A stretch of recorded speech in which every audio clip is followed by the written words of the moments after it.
Our first speaker is someone that I met 20 years ago. It was in, I think, his first office on Main Street, in a basement on Main Street. And he has since, Andy Stefanovich, and he has since become a champion of creativity. He took, I mean, the spokesperson for creativity, the national, maybe international spokesperson for such. And he took it from right here in Richmond, Virginia, and just took it out to the world. So I would like for you to join me. I couldn't think of a more fitting person to open this, in welcoming Andy Stefanovich.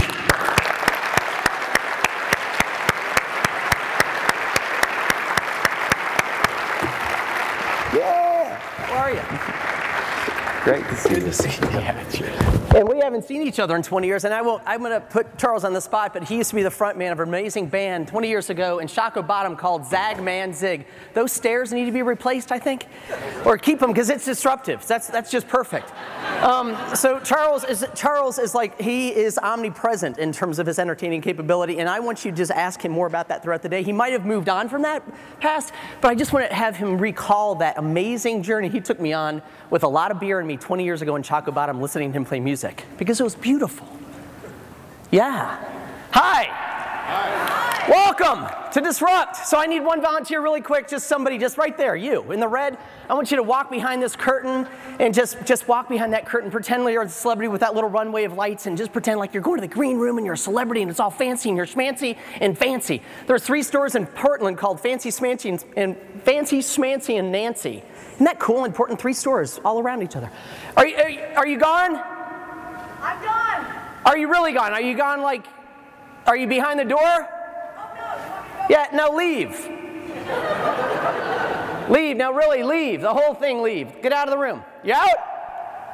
So in the next 10 seconds, she's going to walk in and she's going to walk up here, and I want her to give her the biggest freaking standing ovation you've ever given anybody, to the point of embarrassment. And you're a little awkward, and she's a little awkward, and the whole room's a little awkward because it's 9 a.m. at 9:30 in Richmond, Virginia at Disrupt Conference 2011. Got it? Yeah. I mean, to the point of like embarrassment for her. Got it? Okay. Come on in! Quick! No, really! Come on in!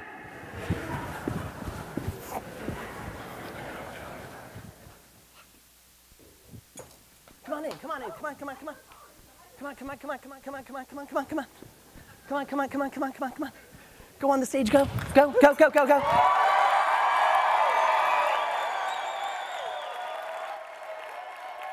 think she's done this before. Woo! Woo!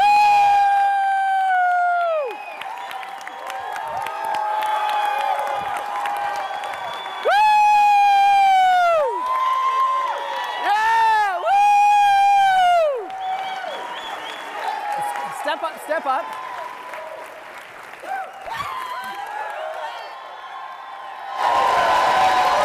Welcome, Richmond. I've been a fan of Andy Stefanovich's for a long time. I have 2 play balls, the red rubber balls. So it's a privilege to be here and open with him. Richmond, this is an amazing city, and we have the opportunity to transform the world. There are so many ideas, and we just don't know what's inside of us until we have an opportunity to bring it out. And I'm so thankful for Richard Branson and the rest of the team to stop here. I think we're sometimes a forgotten city, but no more, not today. Not after today. Thank you.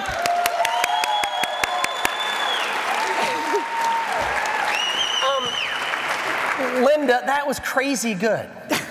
Like, I thought she was gonna like pull out her notes and say, let me just have a few thank yous and notes. Just a few things. That was amazing. So why do you deserve to be applauded? Well, I'm in the process of transforming the way privately owned companies are managed and financed. My vision is that to fix the jobs problem in this country, we need for more privately owned companies to succeed, and they need to succeed longer. And we're using technology to deliver controller and CFO services in a way that will enable those business owners and their teams, the employees of small businesses, need to be applauded more. And we're going to transform, they're going to create jobs, they're going to innovate, we're going to export entrepreneurism to the rest of the world because they're just trying to catch up with us. Woo! Thank you. Thank you, thank you, thank you. To Linda, everybody, one more time. Thank you very much. Thank you. So, Linda, I have like this weird relationship with you already. Like, I'm weirded out because you're so damn good at that. And I also have this amazing business crush on you because that was like brilliant. That was flat out brilliant. And I promise the people that are sitting with her can validate the fact that that was not like part of the script of this very formal script. That was like completely serendipitous craziness, right? But the point is that we just acknowledged somebody for acknowledgment's sake and not waiting to be acknowledged, but because she was special and because she's doing something special in Richmond. And then we just got to sometimes celebrate that without having all the formality and all the scripts and all the perfectness, right? Just a little bit of that. So the world changed, business has changed, society's changed, you've changed, the whole thing.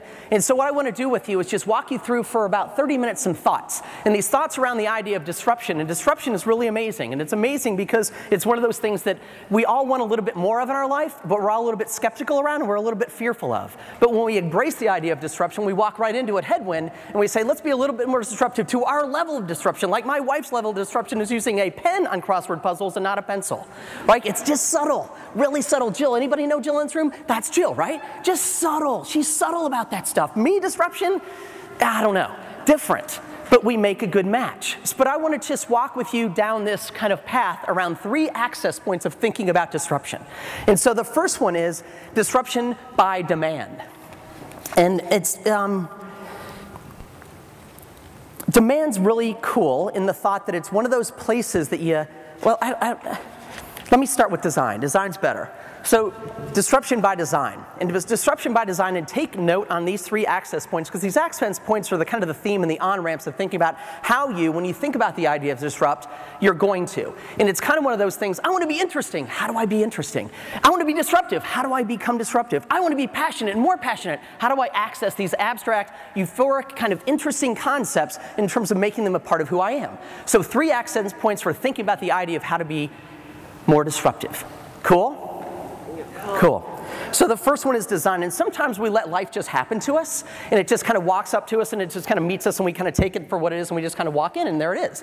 But other times we don't. We actually create serendipity or create mechanisms and things, and we actually become a part of being a part of life as opposed to letting just life happen to us. And so it's this whole standing ovation thing that we just took Linda through. And so I'm just tinkering with this idea of standing ovation, but I want to give you this thought. This is not an idea, not a solution, but more of a thought around how to do disruption by design. I think sometimes standing ovations are a little contrary and a little bit contrived and a little bit kind of fabricated, and they don't feel really right. And other times, they're the most serendipitous moment of joy and moment of kind of real and authentic and raw that you've ever imagined in your life, right? So a couple thoughts on by design being disruptive. And so take you back about 6 years ago. I'm at Miami University, my alma mater, where I met Jill, fell in love, got married. 20 years later, house on Grove, 2 kids and 2 cars, and there we are in this fascinating little town of Richmond. But it started 20-something years ago with Jill and I in Miami University, in a little town of Oxford, Ohio. And so they asked me to come back a few years ago and be the alumni that talks before the commencement speech, because they have alumni talk before the commencement speech to say this is what the real world's really about before you go into it. And so there I was, and I was brought in, and the town car brought me in, and I was really excited, and it was neat. It was my alma mater, and we were kind of not just there to drink beer, but actually kind of be like an important alumni and all the things that I have done in my life. And it was one of those really kind of like, ooh, wow, I'm the important alumni now. And I actually kind of started to believe I'm the important alumni now. And it was really kind of fake and kind of ingenuine, and I kind of felt myself being a little bit of that, but I went with it because I was like in the town car, and there's a green room and all of it, right? And so they toured me, and the president met me, and he greeted me in this room, and then we had tea, and then I left, and they toured the campus, and they had a great lunch for me, and it was all kind of contrived, but kind of part of the script, right? Take care of the alumni, make sure it's important, make sure he's feeling good before he gets up on the stage tonight, before the commencement tomorrow morning. So I was there, and then I see this kid run in, and it's about 5, I don't know, how many, it's 3,000 kids. 3,000 kids sitting there, faculty up here and their things, and that's all important, and I'm sitting over here in my reserved little chair, and it's all feeling that way, and Jill's proud, and she's patting me on the back, but she's feeling like, you know, this is all kind of odd and awkward, and it doesn't feel as real and authentic as we'd really want it to be, so what the heck's going on? But we're playing the role of it anyway, and oh, wow, we got caught up in it for a second. And then this kid runs in with a backpack, sweating because it had been raining, it was humid, and he was all wet and sweaty, and he walked in, and I said, hi, how are you? And he said, hi, I'm the guy that is supposed to introduce you and is supposed to read my speech, because I'm one of the 50 applicants that wrote a speech to precede yours to set it up, because I'm the speaker from the class who gets to talk before the distinguished alumni speaker, you. And I said, that's awesome, I can't wait to hear it. And she got up, and she's all sweaty, and she said, I'm sorry, I just came from algebra, I did my last final, I hope I pass so I can graduate, but I just have a few thoughts for you. And she went on to give the most poetic poetic, beautiful, written, beautiful piece you'd ever want to read ever in 8 minutes, ever. And so she said, and with that, I just want to share those thoughts with you. And now I want to introduce the distinguished Andy, the alumni. And I came up, and it all felt really odd. It didn't feel real. And I said, you know, Sarah, can you come back up here for a second? And Sarah came up back on the stage a little bit awkwardly and a little bit unabashedly, kind of like, what am I doing? Abashedly, I should say. And I said, so did you guys feel a little bit of a standing ovation inside of your belly and heart when you heard Sarah give her 8 minutes? Because it came from a place of beauty. And what did you do with that? You gave it a little PGA gallery clap, and it wasn't authentic and not real. And it was one of those, and it should have been robust and just kind of absolutely authentic, and it was a little bit scripted. It was a little ceremonial versus ritual. Ceremony is fully scripted, ritual is half scripted, and the other is serendipitous. And it was a little bit ceremonial. We clapped for her because now we have to be polite because the alumni is coming up. And so I said, so let me just say, Sarah, get your piece of paper. And she ran back off. She came back on. I said, read the last 3 sentences. Just go ahead. Just read the last 3 sentences. And I pulled her to the side. And there it was. And she read it. And then I just let the room take a breathing moment. And then moments later, it robustly exploded into this real, authentic standing ovation. Because it was real and authentic. It wasn't me, it was her that was the show. And so sometimes we need to be disruptive by design, by creating the moment as opposed to letting the moment happen to us. It happened again at TED London. I spoke about 3 months ago, and this beautiful young man, 22 years old, Waleed from the London Business School, stood up and he told the story about being in Cairo, is an Egyptian, and seeing the tanks through his kitchen window roll down the street and have this amazing moment of liberation where all the Twitter is changing the world, and he's a part of it, and he's in his room twittering, and his dad's nervous, his mom's nervous, and he's 21 years old, and he's seeing the world change before his eyes. And he got off the stage, and people went like this. And I said, come back up. And they went like that. And so I talk about design by disruption, and designing for disruption, and not letting life happen to us, but being a part of the moment and saying, no, no, no, no, no. Stop for a moment and be a part of the moment and create serendipitous things that are the magic of the life, and not letting life just happen to you. Fair? Any thoughts? Scott, thoughts? I like the idea of being just spontaneous. Let me give you another one in terms of spontaneity. So, disruption by demand. So we've talked about kind of this whole design side of it, not letting the life just happen to you, but being a part of it and designing for those serendipitous moments and saying more ritual and less ceremony, right? But let me talk about demand. And it's in the moment, and it's actually pulling on it literally in order to make sure you have the right disruption. We have a customer and friend who's in New York, and they work in the Rockefeller Center, and he's got 100 sales associates, and he's the big shot that wears $3,000 custom-made, bespoke Zegna suits, and he's that fashionable sales guy, and he travels the world, and he's limos and jets and all of that. But he's also the most authentic, real guy you'd ever want to meet at the same time. This veneer is not what's in his heart. And you kind of know this in talking with him, and you can kind of get a sense for that. And so I asked him recently, I said, where was it that you actually created the disruption that was authentic and real in order to get your sales team, which is 100 people who represent your brand around the world, to sell something that's very important to shape the nature of the world, because it's an important thing. And he said, well, I got to tell you the story, and it's fascinating. I walked in one day, and all the 100 people, I came off the 32nd floor in the Rockefeller Center, and all the people were sitting in their cubicles and kind of just doing their work and kind of the desk is a terrible place to waste your life, but they do it anyway, right? And he walked around, he kind of looking at bewilderment, like, this is the 100 people that I pay a lot of money around the world to travel and represent our brand to change the world, and my kids are going to live in a better world because of it. And all of a sudden, I look around, and this is what I've got? No, on contraire. And he walked up and he pulled the fire alarm.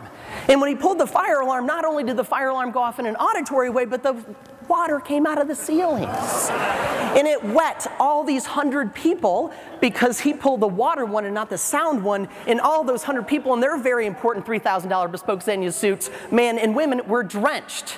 And not only were they drenched, they had to walk down the stairs and not through the elevator, a little bit of a discomfort and disruption because they're used to riding that plush carpeted elevator to the 32nd floor. And they had to walk down the steps, and they're finding themselves right out by the skating rink at Rockefeller Plaza, and the 100 of them are talking.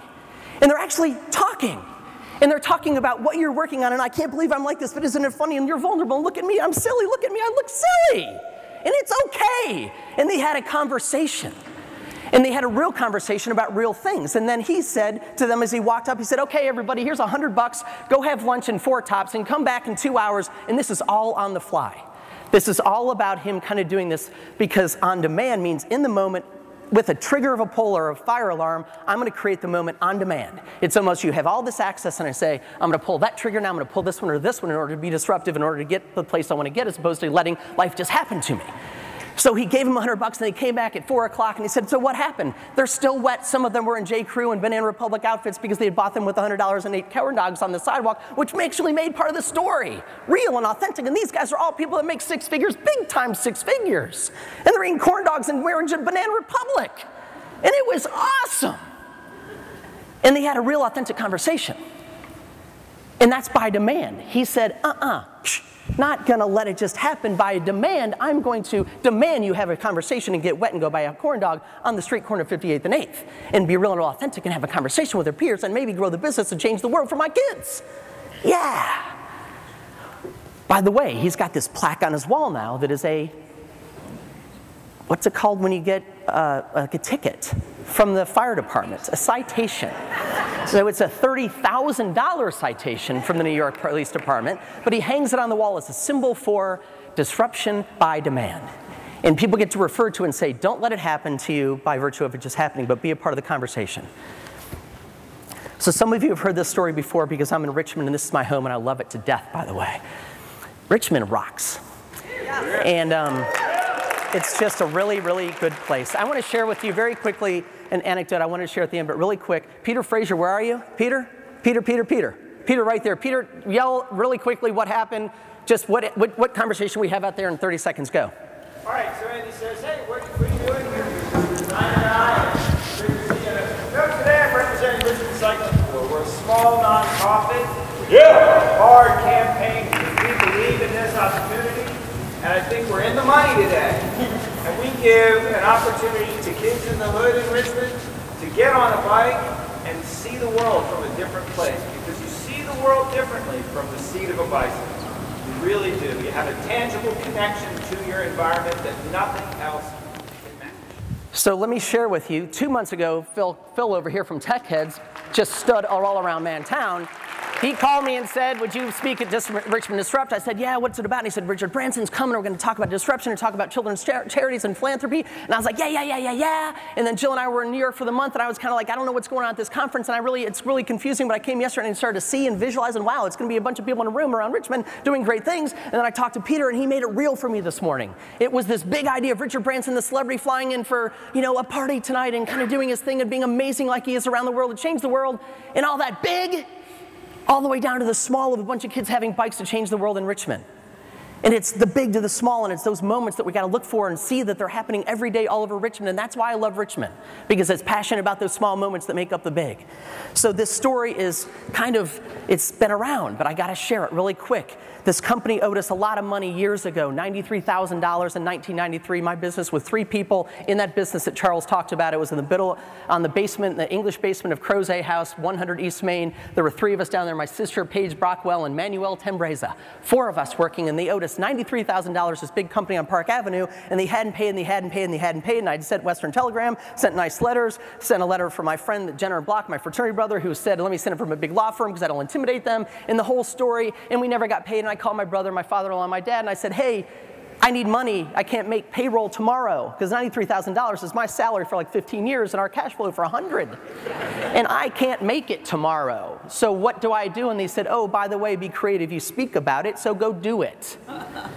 And so I said to Manuel and Paige, I said, what are we going to do about it? And they said, let me take Gecko, who's my golden retriever mutt, who passed away a couple years ago, 43-pounder. And she walked around. Scott knows Gecko, and a whole bunch of you guys know Gecko. Is this really beautiful dog that came to work every day without a leash and barked at the UPS man, Jason. Every day, right? Every day. And so they took Gecko for around the walk, and they came back, and they said, I think we have an idea. And they went to the IBM Selectric, which we had because we had so much money. And they went, ga-ga-ga-ga-ga, and they typed this thing that said, Dear Laura, I'm a 43-pound golden retriever. I work at Play every day, but I've been coming home to an empty dog bowl at Jill and Andy's house on Floyd Avenue. And if there's any connection between accounts receivable and the dog bowl being empty, I would appreciate any consideration. And we sent this thing through the telefax, which is before email, fax, and otherwise, and it went through, and I went, holy cow, I can't believe I'm doing this. But at the end of the day, we did, because we were living in the moment, and we were actually creating a little bit of, by design, a different scenario.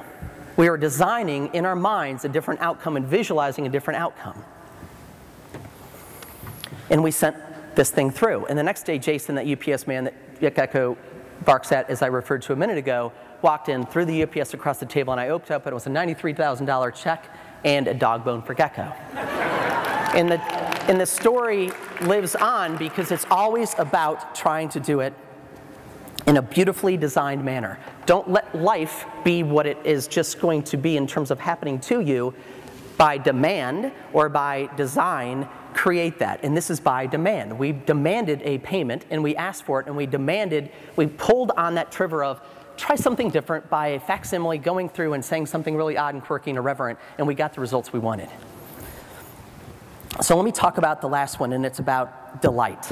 And this one's probably my favorite because it's about seeing moments of beauty in the world. And I'll share quickly, really quick one at this conference I was at years ago, not even years ago, but I go to it for years in the past. And I was at it about a year ago, and I'm in the small room in Long Beach, and there we are sitting, and it's the 100 people that get up early for their morning session that most people don't get up for because they're all too hungover. And I was sitting there, and I was a bit hungover after 3 Pilsner, I have to admit, but it was a good moment. And I sat there with my friends, and I had my BlackBerry and my iPad, and I was looking pretty responsible and feeling responsible, but I didn't really realize what was about to hit me emotionally until this young man walked out with a violin and another guy with a cello, and they sat down and they played 3 songs, and the whole room cried.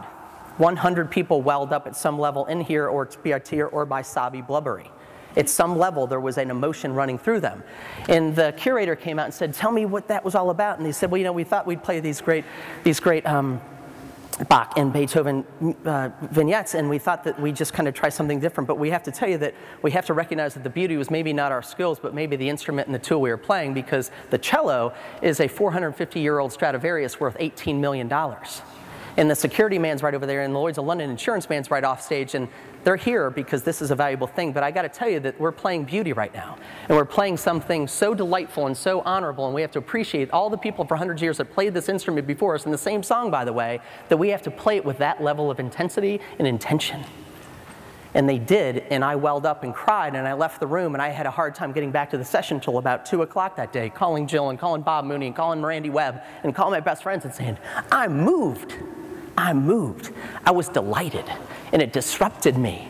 I was there to be at a conference and get some connections and do the networking thing, and I paid a lot of money to be there, and I thought I was there for all those reasons. You know what? I was delighted in that moment, and I let it happen to me.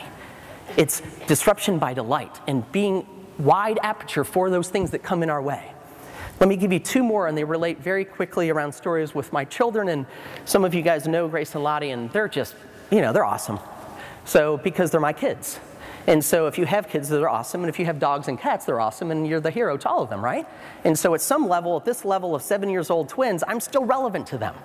I'm still relevant to Grace and Lottie. Oddly enough, I don't know how, but at 7, I'm still relevant, which is a really big deal, and that's all I want to be, is relevant for a long time. Like at 22, we were at a high school volleyball game last night, and I was watching parents and kids walk, and I was like, relevancy, how connected? Relevancy, how connected? Relevancy, how connected? Oh, that's all I want is relevancy. I just want to be relevant to them. Like, they still have a part of me in their life, right?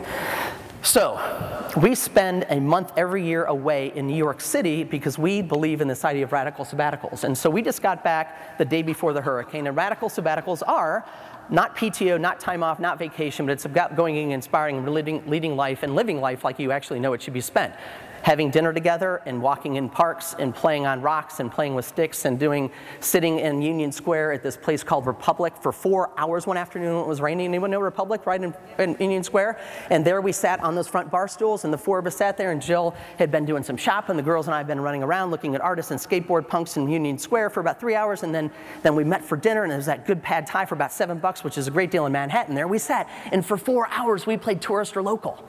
And we said, tourist or local? And as he walked by, and I'm like, Grace, Lottie, tourist or local? They're like, local. Why? Because that bag looks like it's a little bit too full for them to be a tourist, because unless they're going to the airport. This stuff 7-year-olds are saying, and because we're doing that, it's life. Tourist or local, just play. It's so fun. It's so fun. Oh, go to Republic and sit in the exact same bar stool and have that really bad spiked lemonade that I had in a pad thai. And it's really fun, tourist or local, with kids. And actually, if you don't have a kid, recruit a kid from Union Park and have them come in and buy them a pad thai meal. That would be fun.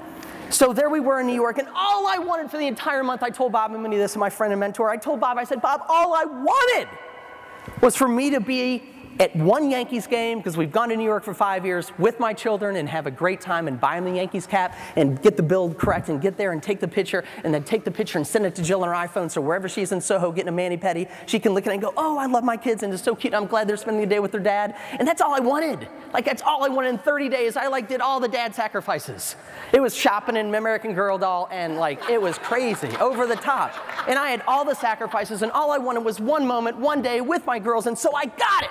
And it was the Thursday before the hurricane. And so we wake up and it's that morning and I'm excited and we had spent $105 per ticket because that's actually a moderately priced ticket at Yankee Stadium to my surprise. And so we got him and so I'm there and it's raining and we get up and we get in a cab to go to the place. And I'm like, people don't take a cab to the Yankees game, but I was nervous that I'd lose my kids on the subway with the kids and Jill be in the Soho, Patty Manny, and she'd be upset with me and it wouldn't play out like I thought. And so I had to do a cab because I felt safer, right? Anybody with me? Yeah. Damn! I can't see y'all at all. I'm just talking to this blah. Oh man, I don't even, wow.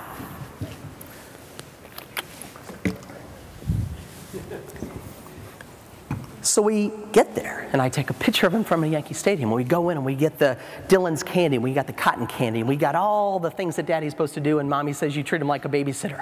And I did. What the hell? And we spent like $1,000 on food, because that's what you do. And we sat there, and it was fun. And for the first 4.5 innings, they're playing it out, and they're going there, and I'm talking about this, because they're used to flying squirrels to circus every day, and they're like, where's all the fun? And I'm talking about, you can see the billboard, and look at all the people, and sponsors, and you know, stuff that I would talk about, and they're like, Daddy, but they're going with me because they know this is the one daddy moment that they gotta contribute to because I had been sacrificing all 29 days prior. And so there we were at the 4.5 inning, 3.5 hours into the game. The Yankees were down 7-2 because they'd just been getting rocked by the Oakland A's. And I didn't care because I was the Yankees, and I'm a Yankees fan, but it was okay because it was just I was with my girls, and they're 7, I was the Yankees game. We all had our hats on and with the price tag still on them, and it was awesome. And there we sat, and I had a friend, a new friend, by the guy in the front who had 2 kids. So I said, take a picture of us, and on the 3 of us, and I said, it's my brother, and we were just living it up. And it was great. And then 4.5 innings, they got a little fatigued, and they said, Daddy, and I said, no, it's still good. We have 5 more innings. Don't leave. $105 and Daddy's like passion, being at great sporting moments. So we left in the 4.5 innings. And we walked out, and I was just like this, and they kept looking up at me like, Daddy, I mean, is it? And I was like, no, we can meet in Soho and have dinner. It's okay, Mommy will love it. It's good. We got it. We did it. We got our hats, and it's good. And we left. And then we get home, and it kind of happened, and then it's the tornado coming or the hurricane, and so Jill and I are debating, should we stay in the 5-story walk-up in Manhattan, Lower East Side, or should we go back to our house on Grove Avenue? Debate. At 11:30, she's like, we're leaving, we're going to be parental, we're going to be responsible, and drive back to Richmond to be home to lock down our house in Richmond, so let's do it. And so I am like, oh God, okay. 11:30, raining, I'm walking up 4th Avenue in the Lower East Side, and I look in a bar, and in that bar, the Yankee A's game is playing, and I'm like, that's not 11 o'clock news, it's too late for that, and it doesn't look just like a review and a preview, and I'm looking, I look closer, and I just so wanted to be having a beer with a guy on the stool who was sitting there and not be going to get my car up on Lafayette to go pack it till 2 in the morning and then drive back at 7 in the morning, but I was because my mommy and my honey said so. Not my mommy, but my honey. Well, she's my mommy too, Mama. And so there I was walking up there, and I look in, and it says on the corner of the screen for guys in the audience, you may know this a little bit more clearly just from a biased sexist standpoint, but it said ESPN Instant Classic. Anyone familiar with what happened that day? So we were down 7-2, but then what happened was I asked the guy at the bar stool who I wanted to be sharing that good cold condensation beer coming off that beer because the humidity from the outside was getting. He was like sitting there in his cut-off tee and his Yankee cat, and he was like, dude, you should have been there. And I was like, I was for part of it. And he goes, when did you leave? And I go, I left in the 4.5 innings. He goes, oh my God! The Yankees went on to hit 3 grand slams. First time in Major League history. They won 19-7. You're such a loser! And I was like, really? Shaboom! No! This did not happen. But let me tell you what happened at the game. At the 4.5 inning mark, when we're leaving, just as we're leaving and walking through the concourse, the sun comes through the clouds, the drizzle comes up, drizzling, what's it called? The mist is coming off the field because it's like humidity is rising, and the rain had stopped and the sun's coming through, and there I am, and I'm like, oh God, I'm leaving now. But better than that, y'all, is this. I wouldn't say y'all anywhere but here, but it's us. Y'all, what happened is the sun came out, and the guy who plays the music for the Yankee Stadium played, "Here comes the sun, do-do-do-do. Here comes the sun, I say. It's all right. Do-do-do-do-do-do." And it's like this, do-do-do-do-do-do-do-do-do-do. And I'm walking out, and what happened was the Yankees felt the delight. And the parkas came off and the umbrellas came down and everyone kind of changed this mood and this atmosphere, and it went from this kind of we're getting rocked by the A's and it's 7-2 and it's rainy to the sun coming out, and here comes the sun, and a new kind of moment, and that moment was delightful, and the Yankees reveled in it and they rocked the A's, and I missed probably the greatest sporting event moment in history. But I was a good dad. So there,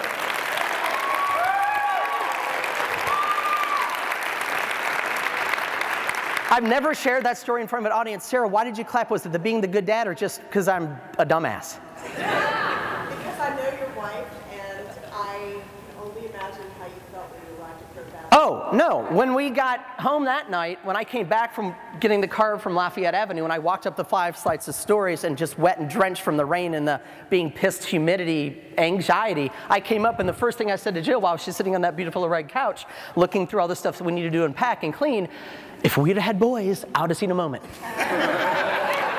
If we'd have had boys, I would have been a part of history. But no, we had girls. I love them, but if I had boys, we would have been a part of history. I told Grace and Lottie the next morning, they're like, Dad, I'm like, I'm only kidding, not really. It was like we had this awesome debate. So Grace and Lottie, really back to them. So by delight, and see those moments, and the Yankees felt that moment, and the mood of the atmosphere of the 80,000 people at Yankee Stadium created delight, which created 3 Grand Slams. And oh, by the way, what's the percentage algorithm chance that you even in a position in a Major League Baseball game to hit 3 Grand Slams? Slim to none. What's the chance that you actually hit 3 Grand Slams? I don't even know. It's crazy off the charts kind of algorithm statistical stuff I don't even comprehend. Grace and Lottie. Book came out, my book came out, Look at More, in April. We didn't know what to do because we've never done a book. The Stefanovich has never been on a book. Play's never done a book. Prophet's never done a book. I've never done a book. And all of a sudden, we had a book. And it was going to be at Barnes & Noble, and it was being shipped all around the world and being translated in languages. And it was this interesting moment. So we went to Turks and Caicos to celebrate. And we were at spring break, and we were doing the Beaches Resort, and we came back, and it was raining the day we got back. And so we rushed as a family to Barnes & Noble, and the 4 of us stood in the business section, new business books, and there it was, Look at More. And we took the cheesy pictures and sent them off to family, and everyone in Barnes & Noble thought we were idiots. And there we were, looking awkward as hell, but loving every minute of it, right? Because Daddy had a book, and husband had a book, and family had a book, and we had a book that we thought might make the world a better place, and we were ecstatic about it. And there we found ourselves. And so we took pictures, and there it was, and then come about right before we left for New York, so late July, the girls don't want to go to BBGB and see Mom on Saturday because she's working the little bookstore. We want to go to the big bookstore because there's more books there and it's different than Mommy's bookstore. So we go to Barnes & Noble on Libby. And there we are walking through Libby, and Ego says that you want to walk by the business section to see where your book is and how many there are, right? So I'm walking by, and the girls kind of look up, and instead of Daddy's book being on the top of the shelf, it's on the second to bottom shelf, because I explained to the girls that when you publish a book and it goes to Barnes & Noble distribution, what happens is it starts at the top of the shelf because it's an introduction book and it's kind of new to the market, and they want to promote it and have good buzz around it. But every week that it's out, it actually goes down until it's been out long enough to be a bestseller, and then it starts going back up. And it hadn't been out long enough to start going back up.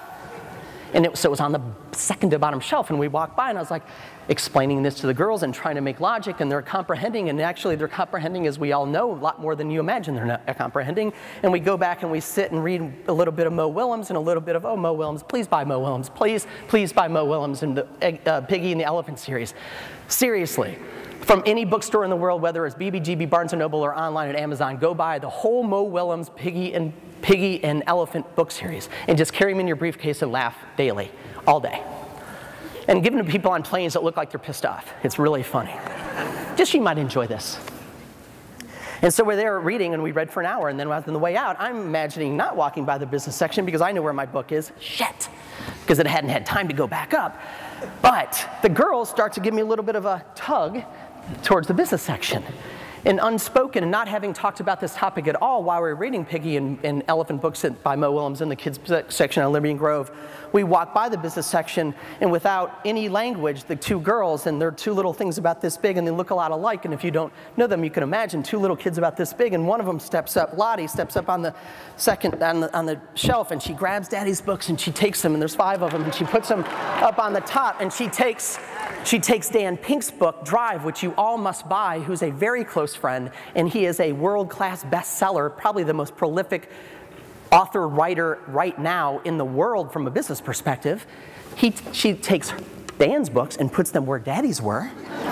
And as this is happening, the security guard at Libyan Grove, the guy in the big brown outfit with nothing around here just because he's got authority, right? But it's the brown outfit, it's got authority.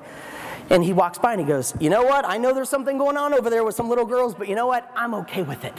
And Grace and Lottie, and by the way, Lottie's my second born by 2 seconds, and she's a little bit more reserved than Grace.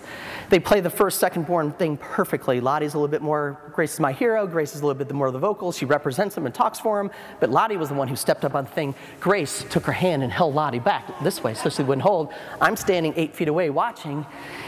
And then we get in the car, and I didn't say a word for the first time in my life, for those of you who may know a little bit about me. First time ever, other than when I was walking out of the Yankees game going, no.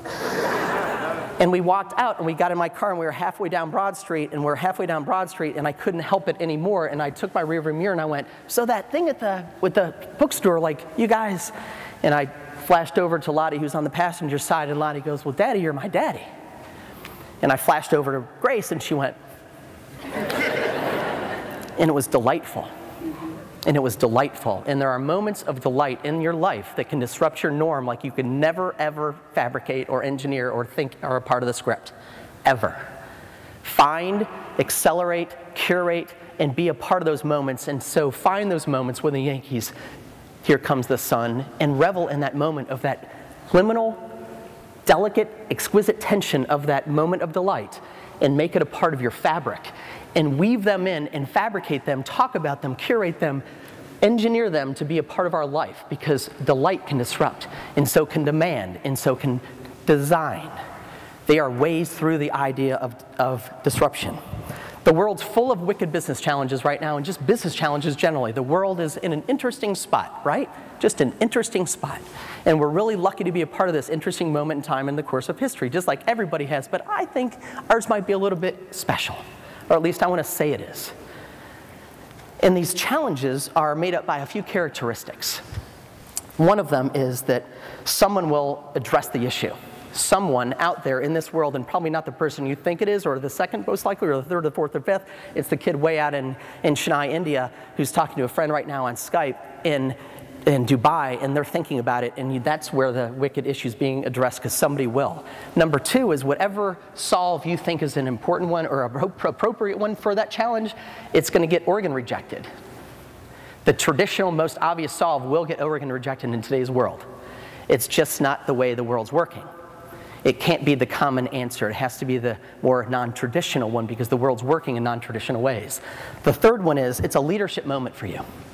It's an amazing moment for you to be a leader and do something about this challenge. The fourth thing is that over dinner, over good What's White Jill makes great turkey lasagna and great tuna casserole.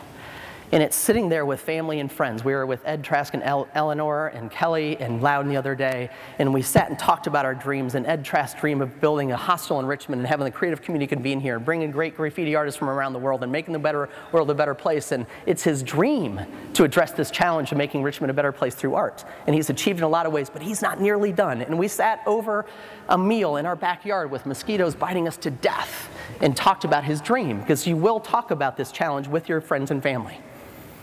And then lastly, it'll infiltrate your dreams. It'll become so omnipresent and so a part of who you are that it won't go away.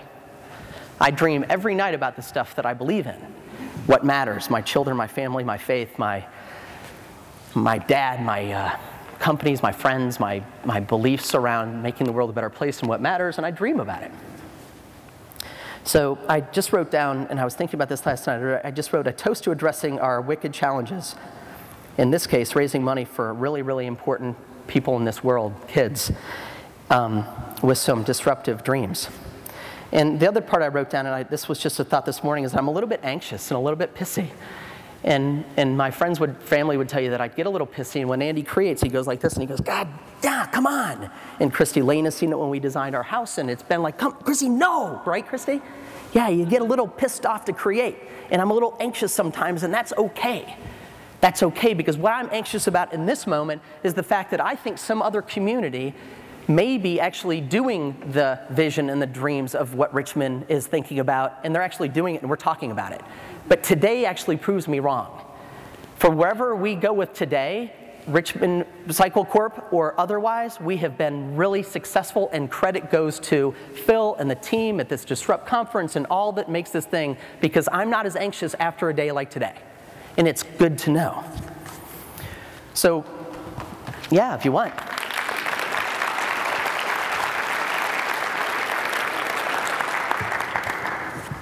Really quickly, Charles is saying get off the stage. I'll share this last thought. Ben Klein is a great author, Joel Klein, and he wrote an article about George Clooney, and George Clooney doesn't do a lot of interviews, but we all love George Clooney because he's just a stud, right? He's handsome, and I would marry him and maybe leave Jill one day for him. I mean, he's hot. He's hot. And so he wrote an article because George heard that he wanted to do an article on him, and so instead of your guy calling my guy and your guy calling my guy, George Clooney picked up the phone and called the author from Time Magazine and said, hey, I heard you want to do an article on me. I'm going to come by the house on Friday night. Oh, by the way, your house, and we're going to just talk, and you're going to interview me, and here's how the article ensues. It's 6:45 on a Saturday night when the doorbell rings, a little late. Clooney hits traffic, his assistant called to say, on his way back from Vegas visiting his girlfriend there. He's wearing faded jeans, black laced-up boots, zipped-up sweater, and he looks a lot less like a movie star than a normal unbotoxed 46-year-old unmarried guy coming over for dinner. But he also looks like he's excited to be there because wherever he is, George Clooney's also there. Get it? Wherever George is, it's a good thing because George is there and George feels good about it. And so what I wrote down on this, because this is verbatim, when this was written 2 years ago in Time Magazine, I wrote, swagger, have it. Your world can change the world. What are you going to do? How are you going to do it? And why are you going to do it? And so Richard Branson being here today is a really big symbolic action for us. And I just want us to kind of cheers to the idea of where we're going with this disrupt idea and be a little bit more swagger-esque, to be a little bit more design, demand, and delight by disruption, and toast to us. Cheers.